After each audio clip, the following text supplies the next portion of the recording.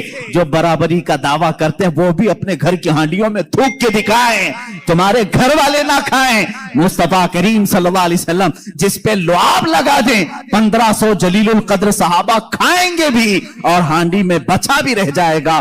عزیزان گرامی، برابری کا دعویٰ نہ کرو ورنہ تھوکو گے تو مر جاؤ گے. تمہارے گھر میں کبھی زہر نہ ہو جائے تمہارے تھوک میں، تھوکو گے تو بچے مر بھی جائیں گے. بہرحال یہ معجزہ ایک ہی نہیں پیش آیا، 3 معجزے یہاں پر آئے. 3 معجزے حضرت جابر کے گھر میں تنہا. حضور پاک صلی اللہ تعالی علیہ وسلم دعوت کے لیے آئے بھی. اس کے بعد دوسری بات یہ بھی ہوئی، ان کے گھر میں ایک حادثہ ہو گیا تھا. ان کے گھر میں حادثہ یہ ہوا، بکری کو ذبح کیا تھا باپ نے. حضرت جابر نے، ان کے 2 بچے تھے، دونوں بچوں نے دیکھا اور بڑے بچے نے چھوٹے بچے کو بلایا، میں تجھے دکھاتا ہوں ابا بکری کو ذبح کیسے کر رہے تھے. چھری لیا اور چھوٹے بیٹے کو ذبح کر دیا، گلا کاٹ دیا. اور جیسی خون نکلنے لگا ماں نے دیکھا، گھبرائی، بچے کو پکڑنے کے لیے کہ چاقو اس کے ہاتھ میں تھی. وہ دوڑتا ہوا چھت پر چڑھا اور پاؤں پھسلا، چھت سے گرا. نیچے گرتے ہی سر پر چوٹ آئی، وہیں فوت ہو گئے. ایک ساتھ 2 بچوں کا انتقال کس وقت؟ جس وقت حضور کی دعوت گھر میں ہو رہی. حضرت جابر کو معلوم نہیں تھا، وہ کھانا بنانے کا حکم دے کر چلے گئے تھے. یہاں دونوں بچے فوت ہو چکے تھے، لیکن اس وفا شعار خاتون کے جذبے کو ہزاروں سلام. دونوں بچوں کی لاشوں کو اٹھائی، گھر کے ایک کونے میں لے کے آئی اور ان پر چادر ڈال دیا. کہا آج میں نہ روؤں گی نہ چیخوں گی، اس لیے کہ میرے گھر رسول خدا تشریف لا رہے ہیں. میں اپنے غم کو اس دعوت پر بھاری ہونے نہیں دوں گی. میرے عزیز، کسی ماں کا کلیجہ اگر برداشت کر سکتا ہے اپنے بیٹے کی موت کا غم، تو مجھے بتاؤ دنیا کی کوئی ایسی عورت. یہ وہ عورتیں تھیں جن کے متعلق قرآن نے کہا رضی اللہ عنہم ورضوا عنہ، اللہ ان سے راضی ہو گیا اور یہ اللہ سے راضی ہیں. یہ خاتون، اس پر بھی بہت سارے ڈیبیٹ چل رہے ہیں. بہت سارے لوگ، انہی کے لوگ مانتے بھی نہیں. چاند پر تم گئے نہیں تھے، فلاں اسٹوڈیو میں کھڑے ہو کر کے سب فوٹو بنا کر کے لائے ہو. آج میری گفتگو کا یہ حاصل نہیں ہے، آج میرا وہ ٹاپک نہیں ہے. وہ پہنچے تھے کہ نہیں پہنچے تھے اس سے میرے ایمان کا تعلق بھی نہیں. ہاں، ہم کو اتنا معلوم ہے کہ میرے آقا صلی اللہ علیہ وسلم مکہ کی زمین پر کھڑے ہو کر کے بھی اشارہ کر دیں تو چاند ٹکڑے ہو جائے. اور سائنسدانوں نے جو تحقیق کی ہے چاند کے متعلق، انگلینڈ کا ایک سائنٹسٹ ہے، اس نے کہا ہے چاند کے متعلق جو ہمارے پاس فوٹیج آئے ہیں، بہرحال یا جو کچھ بھی، اس سے ایسا لگتا ہے کہ کسی زمانے میں اس میں دراڑ پڑی تھی، اس میں کبھی دراڑ پڑی تھی، کبھی یہ ٹوٹا تھا. ان کو معلوم نہیں توڑا کس نے تھا. بہرحال وہ بھی میرا ٹاپک نہیں ہے. آج سائنس اور سائنٹسٹ یہ بھی ہمارا ٹاپک نہیں، لیکن جب بات آئے گی انشاءاللہ عرض کریں گے. اب سورج کی طرف چلتے ہیں. بات یہ تھی مولا علی کرم اللہ وجہہ الکریم رسول کریم صلی اللہ تعالی علیہ وسلم کے ساتھ ایک مقام پر آرام فرما رہے تھے، جس کو صحبہ کا مقام بتایا گیا. امام جلال الدین سیوطی رحمۃ اللہ تعالی علیہ نے بھی اس حدیث کو نقل فرمایا. فرماتے ہیں حضور پاک صلی اللہ تعالی علیہ وسلم نے عصر کی نماز ادا کی اور حضرت علی کو کہا بیٹھ جاؤ، اور ان کی گود میں اپنا سر مبارک رکھا اور سو گئے. اللہ کے حبیب جب آرام فرماتے صحابہ بہت خاموش ہو جاتے. حضرت علی نے یہ کہا بھی نہیں کہ میری نماز ابھی ہوئی نہیں. اللہ کے نبی آرام فرما رہے تھے، حضرت علی انتظار میں رہ گئے. کیا آپ بیدار ہوں گے تو اٹھوں گا، اثر پڑھ لوں گا. لیکن اسی انتظار میں سورج غروب ہو گیا. حضرت علی کو دکھ ہوا کہ میری نماز چھوٹ گئی. لیکن میرے عزیزو،